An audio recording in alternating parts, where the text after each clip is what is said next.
जय हिंद दोस्तों। आप लोग अभी रामनवमी पर्व में काफ़ी व्यस्त होंगे। आप सबों को रामनवमी की हार्दिक शुभकामनाएं। दोस्तों, अभी माता जी के इलाज के पर्पज़ से मैं पटना में हूं और कुछ देर में मैं पटना से निकलूँगा।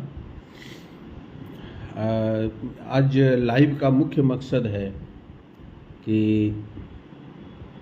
आगामी 19 अप्रैल को बिहार में दरोगा परीक्षा की जो मुख्य परीक्षा की तैयारी कर रहे हैं, उनके लिए इस very short period of time में क्या स्ट्रेटेजी अपनाएं कि उनका मार्क्स कुछ बढ़ जाए।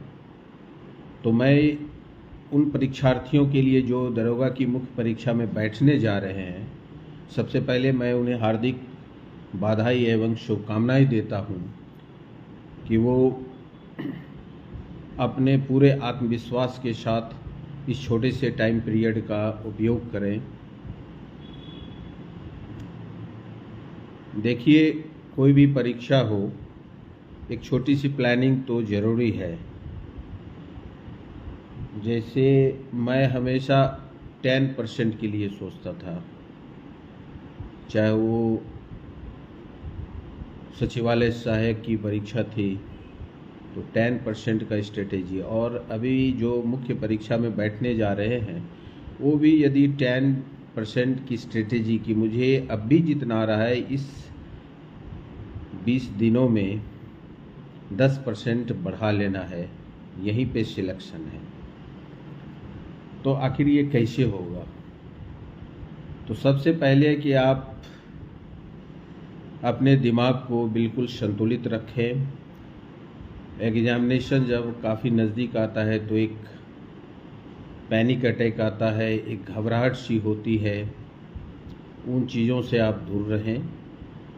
कॉन्फिडेंस आपके अंदर हो कि मैं ज़रूर उत्तीर्ण होऊंगा, मुझे कोई नहीं रोक सकता। पहले तो आपको ये सोच विकसित करनी होगी, क्योंकि आप एक बैरियर को तोड़कर यहाँ आए हैं, तो आप में दम है।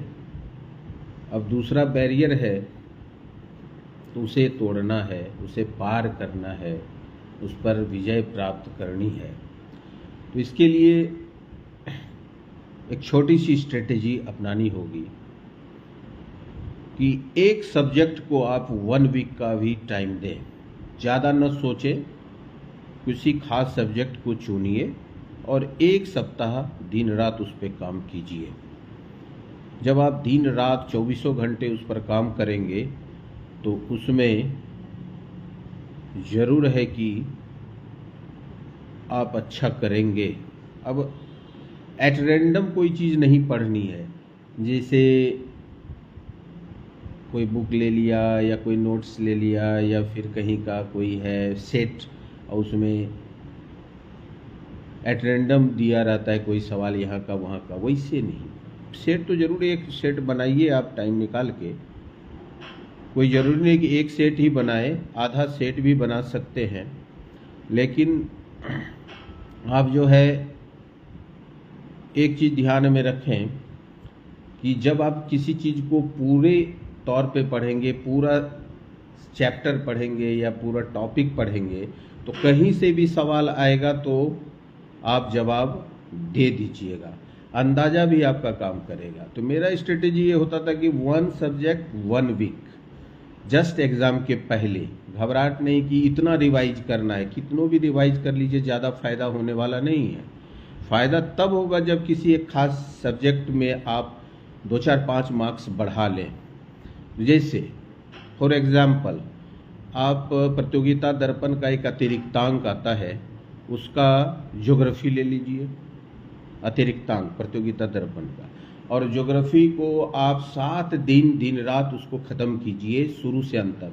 तो उसमें जो शेडिंग होता है, बुक में जो सब दिया रहता है, वो एक सिलसिलेवार तौर पे दिया रहता है, जो कि सेट में नहीं होता। सेट में एट रैंडम होता है। तो आप जो है उसको 7 दिन में उस बुक को ख़त्म कीजिए। याद नहीं कीजिए, सिर्फ पढ़िए, 1 बार 2 बार पढ़ डालिए, कहीं इंपॉर्टेंट चीज़ दिखाई देता है, आपको लगता है तो उसे अंडरलाइन भी कर सकते हैं। लेकिन 7 दिन आप उस प्रतियोगिता दर्पण के ज्योग्राफी के साथ रहिए। उसी तरह से अगला 7 दिन आप पॉलिटिकल साइंस यानी राज व्यवस्था ले लीजिए प्रतियोगिता दर्पण का, और 7 दिन उसमें दीजिए। देखिए, प्रतियोगिता दर्पण का जो अतिरिक्तांक होता है उसके शुरू में वन लाइनर भी होता है और सेट्स भी होता है। तो आप यदि, मैं बीपीएससी पीटी के समय की बात कर रहा हूँ कि मैं ये करता था, तो आप भी ऐसा करेंगे तो ज़रूर उसमें फिर 2-4 मार्क्स बढ़ेगा। तो पॉलिटी हो गया, ज्योग्राफी हो गया, हिस्ट्री में आप मॉडर्न हिस्ट्री को पहले प्रीफर कर लें, उससे ज़्यादा सवाल रहता है। तो तीसरा सप्ताह आप मॉडर्न हिस्ट्री पे जाएं। इस तरह से आप 3 सप्ताह में अपना 10 मार्क्स से 12 मार्क्स बढ़ा लेंगे।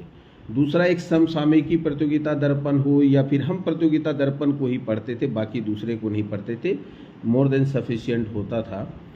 वही बहुत दिनों की मैगजीन है, ठीक है, तो आप अपना चुनाव कर सकते हैं, दूसरी किताबें भी ले सकते हैं। लेकिन आप घबराए नहीं, एक एक सब्जेक्ट को 7 डेज दें, और 2-3 घंटे आप जनरल जो भी पढ़ते हैं वो करें, लेकिन कम से कम दिन का समय हो, पूरा इस पे दें। रात में आप कि हमको थोड़ा सा कुछ भी पढ़ लेना है, जैसे क्या बोलते हैं, रीजनिंग, मैथ्स, फार्मूला, ये सब आप देख सकते हैं। तो आपको बहुत बहुत शुभकामनाएं, आप सभी सफल हों। जो मेहनत करेगा, जो फॉलो करेगा, सफल होगा ही। Best of luck. जय हिंद।